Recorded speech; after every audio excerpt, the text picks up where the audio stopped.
करतो, कॅन्सर करता काम देखील आम्ही पूर्ण करून दाखवू।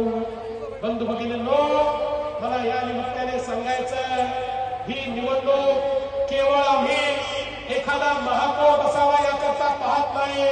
आम्हाला दिसतंय ते नांदेड शहर जे खऱ्या अर्थानं इच्छित नाही, इथे आपला महापौर बसणार आहे। त्या महापौराला पहिलं काम तुम्हाला द्यायचं आहे, माझ्या लाडक्या बहिणींना लखपती दीदी बनवायचं आहे। लाडक्या बहिणी या लखपती दीदी झाल्या पाहिजे। मी या वेळेस नंतर नांदेडला जेव्हा येईल त्यावेळेस आढावा घेईल, कारण महाराष्ट्रामध्ये 50 लाख माझ्या लाडक्या बहिणी या लखपती दीदी झाल्या आहेत। यावर्षी 1 कोटीपर्यंत आकडा पोहोचणार आहे। त्यामध्ये पहिला नंबर माझ्या नांदेडच्या लाडक्या बहिणींचा असला पाहिजे। माझ्या नांदेडच्या लाडक्या बहिणी या त्या ठिकाणी लखपती दीदी झाल्या पाहिजे। आणि म्हणून बंधू भगिनींनो, या नांदेडला स्मार्ट सिटी, या नांदेडला सेफ सिटी एवढीच विनंती करतो, येत्या 15 तारखेला या निवडणुकीच्या निमित्ताने आपल्याला पुन्हा एकदा या नांदेडमध्ये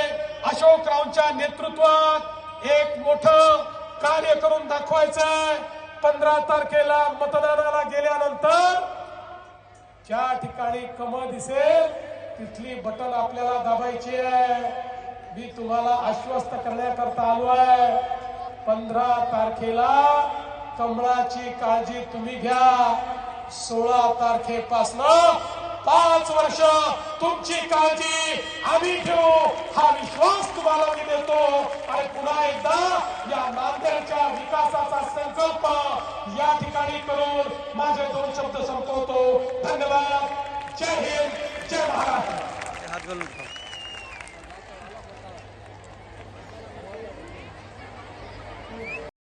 आज आपण बघा, मोठ्या प्रमाणात कामं चालली आहेत।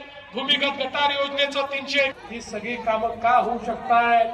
नांदेड शहरामध्ये ही कामं आपण का करू शकतोय? कारण मोदीजींनी पैसे दिले आहेत। मोदीजींनी सांगितलं त्या पाण्यावर प्रक्रिया झाली पाहिजे, त्यातनं महिला बाजूला होऊन त्यातनं खताची निर्मिती झाली पाहिजे। त्याकडे आता नांदेडनी वाटचाल केली आहे।